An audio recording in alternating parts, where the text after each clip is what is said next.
Have you heard of the new YouTube hype feature? No. Cameron? No, I haven't heard of it. Okay, I'm going to give you a quick summary really quick, which is there is going to be a new button on the YouTube video page, which to me is always an exciting thing. Whenever there's a new button, a new feature, something like that, that tells me something big is about to happen. Because they don't do that lightly, right? There's a button that's going to be interesting. This one is a specific button that only will show up on channels with less than 500,000 subscribers. Oh, I heard about this. Okay, tell me what you know already. Well, I know like some creators are not very happy about it because only the smaller channels get it. Yeah. And they want it. And do you know why they want it? Well, tell me. So it's basically a way for individual viewers to get kind of like an amount of points that you can then upvote your favorite small creators to get them more discovery on the algorithm. So it's basically like a little hack, basically, for viewers to get their small creators more viewers, which is totally weird. Has there ever been anything like this before on YouTube? I can't think of anything. The only thing similar would be on the YouTube side. They would determine small creators, whether it's a special training. I forgot what it's called, but they invite smaller creators. It's like future talent kind of thing. But nothing related to the algorithm, right? And definitely nothing related to an audience controlling the algorithm or influencing it. So I'll give you a little more detail here. Viewers can hype up to 3 videos a week, and hype gives videos points that fuel a ranked leaderboard that's specific for hype videos. I think it also affects the more general algorithm, but there's not only going to be a new button, there's also going to be a new tab actually on the YouTube app that has a leaderboard of new small creators that get specific rankings for the amount of hype points that they get. And so I think this is a huge deal because right now, we've talked about this a lot, it's already better than ever to get started on YouTube. Now, this is a whole other section of YouTube that they're going to incentivize people to get started because it's going to be easier than ever if you have a loyal audience to get you to shoot up those rankings. Now, there's a piece of me that wonders how long this thing is going to last because it seems really easy to game, personally. I think it sort of is. But, I mean, it's sort of crazy that YouTube's experimenting with something like this. So I want to hear your thoughts about it. Tell me more that you want to know. I can try and pull as much as I can, but it just seems like a really weird feature on YouTube that's kind of getting rolled out. I'm always the opposite of you. I don't like additional buttons. I like less buttons. I don't want, for me, I call these gimmicks. Yeah. Okay. And we just got done recording a whole podcast how they don't like people gaming the platform. Yes. Guess what? This is like the easiest game to game. There's literally a leaderboard. By the way, there's something about the leaderboard that you probably don't know or forgot about. I'm going to tell you about YouTube history, but okay, this is made specifically for small creators, right? Yeah. Guess who's going to be able to work this the most? Big creators. They just start another channel, okay? That's really and true. And I actually thought maybe this is not just for small creators. It's to actually get bigger creators to start second or third channels. That's crazy. Because what have we always said, at least in the last year? Right now, new channels are getting a lot of love, regardless of this button or not. Yes. It's not getting a lot of love just because it's a small channel, even though there are, like some people at YouTube have said, yeah, we're trying to lift up new channels because we know that they need that lift off, hence why this button makes sense for them. Yes. But secondly, new channels do well because the data is clean. So if you're a established creator, almost always you're not getting the same amount of views as subscribers. And that's a huge complaint. People just think YouTube's out to get them. Yeah. But if you just see it universally across the board, everyone's like that. A lot of smaller channels oftentimes get more views than subscribers. On the flip side of all this, why I think the bigger channels are just going to totally ruin this is because I could instantly make a channel about something different and get on that leaderboard. But let me tell you why the leaderboard is actually the most interesting thing to me. In the beginning of YouTube, 2008, 9, and 10, did you know that they had different niche leaderboards? I didn't know that, So no. every single niche, tech had a leaderboard, beauty and health had a leaderboard. Was it by views? What was it by? Based off of subscribers. Was it really? The reason I know about this is because I would look to see where Judy was at. But you could look at all the niche. So crazy. A lot of the OG creators you see today, like a Judy, okay, or Marquez Brownlee, they all go back to those original leaderboards. And those are public for everybody to see. Wow. And I remember when it was they finally like started like not having it on the homepage. You could still get to it by the URL. Are they still around? And the day they killed the URL, I was like devastated. The leaderboards you mean, or the channels? Yeah, the leaderboards. No, they don't have the leaderboard. So what's interesting about leaderboards to me, clicky. It's like the cool kids. It's the club that everybody wants to be a part of. Okay, Which tracks with the newer creator idea, right? Maybe younger creators are a part of that in some regard. and even me talking about the new vlog method was the new wave of creators that we talk about. Yeah. There was something cool about that. So naturally, anytime you group people together and showcase them, everybody wants to be a part of it. So I actually think this could be like a crazy experiment in like social proof and people using social media again to get people to do something. I mean, literally in the video though, you could be like, hey, make sure you hit that button. Just like what was the famous, make sure you click the like button, subscribe button, comment. The bell. Yeah. Oh, the bell. Yeah. The bell, That's true. right? When the bell was new. Subscribe and ding, ding, right? Like that. You started hearing all that. Well, you're kind of gaming it. Yeah. That's why I don't like buttons, because if you allow the audience to get involved and you got a big audience, you can just work that thing. And this is why likes don't matter as much. Even comments to a certain degree might not matter as much. Anything the audience or you, the creator, can That kind can of be like gamed. influence. Yeah. There's always something. But you know what? There's always something new that lets creators game it, is because the people at YouTube enable it. Like they do it. The biggest discipline that YouTube has and needs to have, and probably has been the best at having, is that they stop gamification of YouTube. But it Totally means agree. that they can't launch new stuff. You get what I'm saying? Yeah, to be fair, I wasn't necessarily saying that I like it when there's more buttons. I like when things are simpler, when there's less gimmicks and things like that. But I get excited because I know that this means there's going to be like kind of a new gold rush of a type, right? It really is. It's like, oh, there's a new button. We got a new way to game this thing, right? I hadn't thought of the big creator thing, though. That is a huge deal in this case. I wonder if they're going to limit that at some point, because it seems like against the spirit of what they're trying to do. How do you do that? Exactly. Manually. But it's impossible. It's impossible. Yeah. This is what I can tell you from being on the platform for so long and seeing so many buttons and gimmicks and creators gaming it. The best thing YouTube has done has never been a function or a bonus or this and that. It's the most boring stuff. It's just making the platform as like online video library better for finding the thing you want, right? And that wasn't just the search. Now it's a suggestion. That's the algorithm. Exactly. And then making it easier for creators to upload, okay? And have their videos discovered. And the last one has to do with how they make money. Not only do they get creators paid, and that really hasn't changed other than now you get more ads, but it makes it easy for advertisers to get to the people they want to get.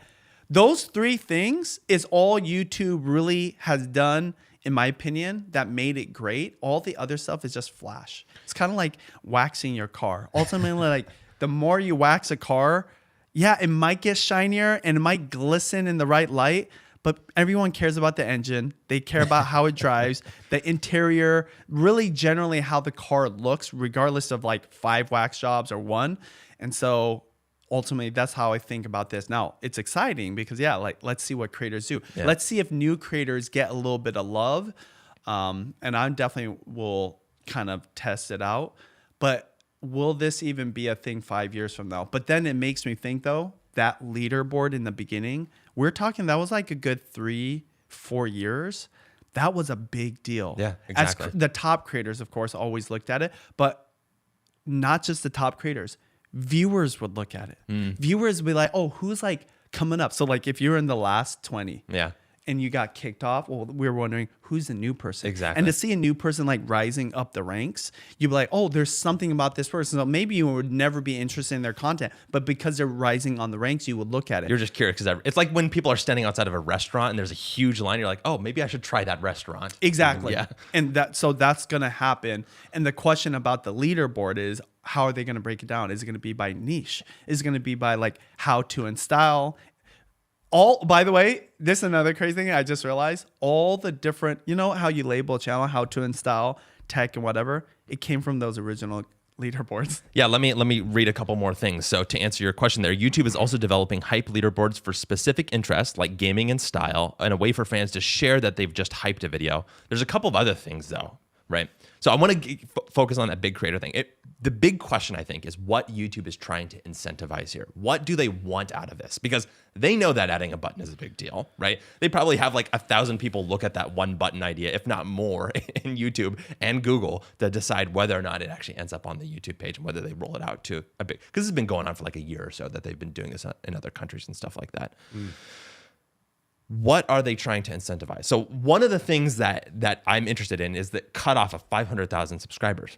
That they call 500,000 subscribers. Oh, 500,000. I thought you said 500 subscribers. No, 500,000. Oh, 500,000? Okay, yeah. Yeah, that seems relatively high, actually. I mean, Yes. it's still, you know, they're huge creators, hundreds of millions, not necessarily hundreds of thousands, but like 500,000, you're probably full-time at that point already, right? Like a lot of those creators are already there. So it seems like it's just going to be a very top-heavy thing. I don't know that it's going to encourage a lot of people to necessarily do that. I don't know. What do you guys think?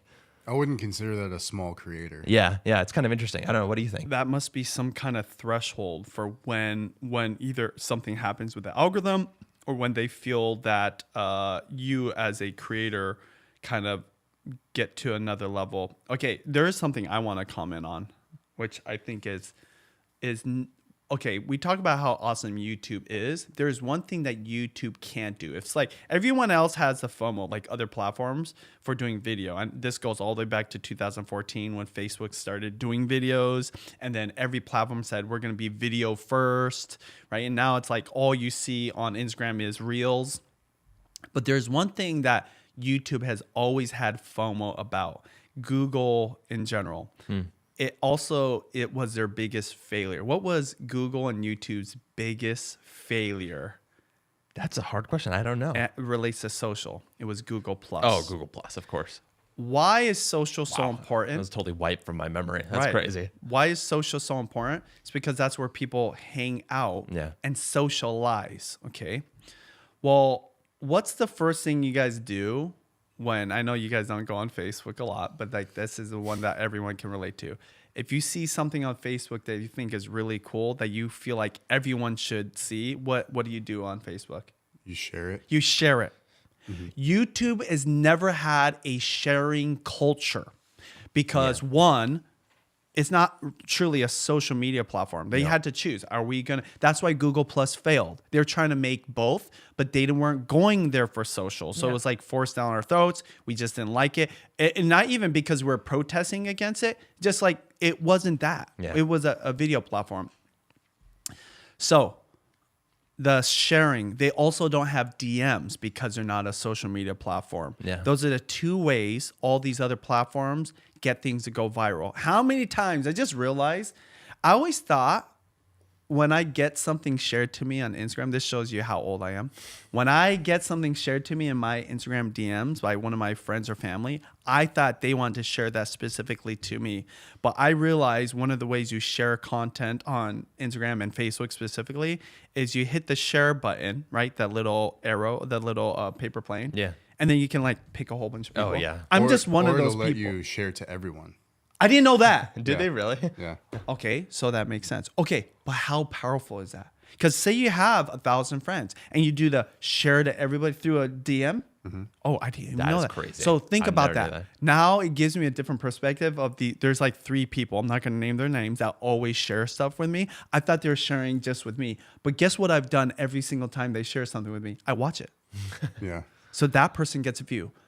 YouTube does not have that. Yeah. Well, now even like, well, TikTok has the repost feature, and then Instagram stole that from them, so they have the repost feature. Exactly. Yeah. So this is what I'm saying. This is YouTube, a little bit of FOMO. The hype button, it's packaged like, oh, this is going to help smaller creators. Think about it. we were even talking about why 500,000. Yeah. They want everyone to use this. Yeah. It's just kind of a social function. Remember I said is it's a social social function. proof. Yeah. It's social proof. And so when somebody shares on their wall, it's social proof that this is so good, I'm willing to share it to everybody. Or in my case, share it to all my DMs. And then this guy on the other end had no idea how this works. Thinks, oh, I got something shared with me. I want to go watch it. I'm not kidding you. For years, I just thought, wow, there's this one person. Again, I won't name their name. I'm like, they always share things just for me. Yeah. I feel so special, right? man. I'm actually close to this person. I'm going to ask them. Cameron, you're breaking Benji's heart over here. So I forget if we're still in the same topic, right? Yeah, we are. I am telling you, this is just like a little way of having that social engagement that YouTube has literally been lacking. The only time you can really engage is through the comments. And this is why comments on YouTube are an interesting place more and more, especially with longer content, how they're these long, like you've seen it in your videos, they're long comments, like almost like they're posts in itself. Because it's these people trying to express what they feel because of lack of ability to do it, even if it isn't where they want to do it. Of course, if they have an opinion, right? Another thing that people do when they share something on their wall, they usually put something that they think about it. So if it's something controversial, like this horrible parent did this thing and I would never do this. Everybody cancel them, right? And then they show the video or whatever. Or the opposite, like, this is an example of someone like that's an outstanding citizen of law. People love to share their opinions. So YouTube hasn't had it except for comments. But the thing about a comment, it doesn't live anywhere else. It only lives on that video. So there's a limited ROI. Because you know what's second best to a video going viral? Your comment going viral. And what did we say about TikTok, right? Yeah. Kaylee people, was saying people want to try and get their comments. People want to try. There's literally a joke on TikTok where if there's a comment that gets a lot of likes, the top creator will like it, and then they'll comment underneath because it gets precedence in the comment section if you do that, just like on YouTube. And they'll say, "Stop stealing my likes." They'll say that to the top comment. So it's like, because it really is like it is a game to go viral in the comment section too. So I know we're getting way off the path, but this hype button, though I think that it has some good intentions, it might actually secretly be for additional engagement, because now what's going to happen when you want to cancel somebody? By the way, I'm just using this as an example. When you want to cancel somebody, you're not the only person. Usually it's like a mob. Yeah. So think about this with a hype button. You're part of a little mob that gets to hype up your favorite creator. And now, like, you got 3. Yeah. I think that's smart too, that you have a limited amount. Like, what 3? And can you downvote people too? I don't think you can downvote people. And so this gets at something, though. You're getting at something that is sort of my big take on the thing, which is that, again, I ask, what is YouTube trying to incentivize? What do they want? I think the idea of maybe starting new channels is kind of interesting. 500,000 subscribers is big enough that, like, I think most of YouTube is going to be able to participate in it, other than like the biggest of the biggest, right? Now that it changed from 500 to 500,000, I can tell you 100%, it's not necessarily about starting new channels because the threshold is so high. It is actually engagement, and it's to get your audience more engaged with you. In particular, and this is where I was going with this, is your core audience. It's really incentivizing really strong core fan groups, right? The ones that you can get to spend their 3 hypes for the week on you and no one else, right? That's going to be the game, right? And so it's like crazy. Is it only for premium or anyone? I think it's anyone. I actually don't know. Let me blast through the rest of these quotes. Oh yeah. Because my other question was about, is it for shorts and long form? I think it's just long form, but that makes it more interesting. And there's another interesting thing here that you're gonna like too. So I'm just gonna blast through the rest of these quotes so we can have the rest of this conversation if you guys are okay with this, right? Okay. You know, three videos per week. It's coming out in 39 countries. Any channel with less than 500,000 subscribers can participate. To make hyping fair, YouTube says it will give smaller creators a bigger boost. If a creator has fewer subscribers, they'll get a bigger bonus when their fans hype their video. So if you have 500,000 subscribers, you're going to get less of a boost than one that has 500 subscribers, which is really, it's kind of like Mario Kart where they give you like a blue shell if you're on the back of the line, right? So like it's kind of like anyways, leveling the playing field. I'm going to keep going. Videos that have received a fan boost will display a hyped badge so users can also filter their home feed to only see videos with the new hyped category. When a video they've hyped is getting close to the leaderboard, YouTube will notify the users that helped hype it. Dedicated fans can earn a monthly hype star badge. This is the interesting one to me. YouTube plans to let fans purchase more hypes to help boost their favorite videos. Paid hypes are being currently tested in Brazil and Turkey. YouTube is also developing a hype leaderboard for specific interests, and creators can track their hypes and hype points in the YouTube Studio mobile app and check their video analytics for a new hype card and recap in their weekly data stories. Does the creator get extra money for those paid hypes? That is the big question, and Because I don't if see they anything in don't, here that that's says horrible. yes. That's horrible. But I actually, as a small creator, I would take that exchange personally because it gets you a little bit of attention. Because there's so many affordances. I mean, if you're talking about filtering your home feed, a leaderboard, a niche specific leaderboard, a specific badge on my video, all of those things are the things that I would love to have on my videos and get more attention on YouTube. That's one thing that YouTube also has not had, partly for their lack of social, is what's the big live streaming platform? Twitch. There's Twitch, Kick. Yeah. But Twitch is the big one, right? Twitch is the big one, yeah. And what's the big thing on there? Gifting.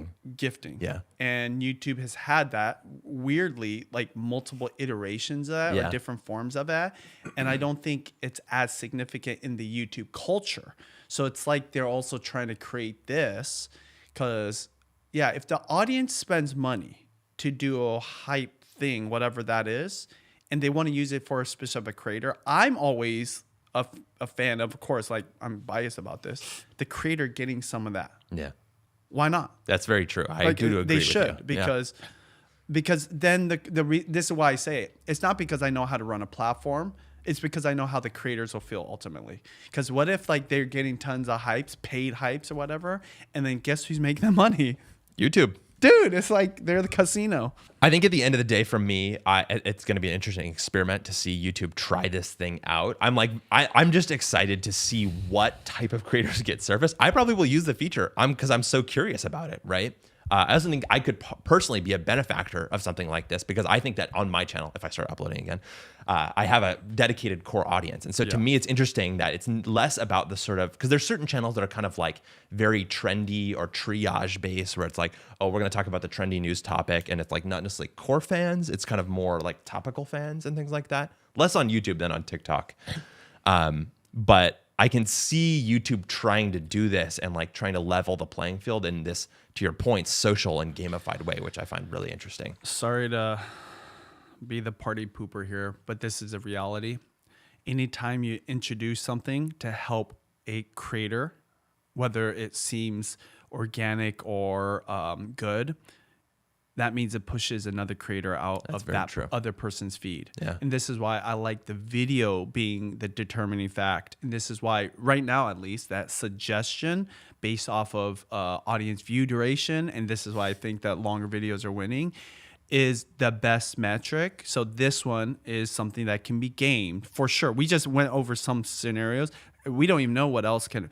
I feel for the person that doesn't use it. There's going to be people, because you better believe on my next Costco vlog, I'm like, hit that hype button, whatever that is. Okay. Let's get me on the front page, because if I can be on the leaderboard like Judy once did and get all that exposure, why wouldn't I? Exactly. But I think about the creator who's just not as savvy about this. And I guess this is why you have to always pay attention. But that's what made YouTube great in this last 5 years. It made it easy to upload and not have to think about that. You can put a title and an okay thumbnail, but if it was a great video, this old man on the porch talking about his old Western wisdom could be like a superstar. He may say, hey, hype the video by hitting that button, but he may not. Yeah. And that's where I always think, like, there's probably an old fogey at YouTube, like, hey, no, but remember, we're trying to make it so that people don't have to do this kind of stuff. Yeah. And they just lost the argument. And now some young buck's like, hey, this is what they're doing on this other platform. We should try to do it. So we'll just have to see. Do you think it's going to make it harder for smaller channels to grow without it? Could. It could. It depends on how serious YouTube implements it. Yeah. Well, if it becomes this whole thing, yeah, it could potentially, because then you're like, again, this is why I said the cool kids club. Yeah. Yeah. Like that was, I guess, my question was like, how significantly does this actually affect the algorithm? You will never know until like it actually happens. But Until it goes live, yeah. my theory is they wouldn't ever introduce something that affects the algorithm in a way where it's detrimental to the platform, and two, it overtakes the platform. Yeah, that's very true. Because that's what YouTube has been so disciplined about doing, which is even though they add these different things, the entirety of the platform is a slow moving thing that's not really changed very much. It's just like on the surface. Yeah. It's kind of like the mass of Earth, right? There might be all these storms on the surface and hurricanes and tornadoes, lightning strikes, maybe a comet or two, but like Earth itself, like It still the core changes of it, slowly. yeah, barely, Yeah. right? And it's just there, no matter what happens. It's kind of crazy, like literally Earth-ending things, but the core of it is still there. That's how I think about YouTube, because it would be dangerous to affect that. It's like affecting the gravitational pull of Earth if you did that, right? It's like Yes. if you affect the algorithm, that is the holy grail. This is why I think a whole nother topic. TikTok doesn't really want to sell, or they're going to sell off TikTok, but they won't sell that thing that makes it magical, that makes you addicted to it. So we'll just have to see. All right, you guys, so you're watching this because you're curious about this new hype button, how you're going to use it to grow your channel. The number one way to grow a channel, though, is to have better videos. And right now, there's a huge opportunity with longer videos. And I teach that, and I show you exactly how I've done it. Creators that I coach are doing it, and so many creators like a Sam Solik are going viral doing it. Has nothing to do with buttons or gimmicks or different bonuses YouTube has. It's all about the video. So if you want to crush it on YouTube and learn how to do long form content, go to creatorsecrets.org for more information.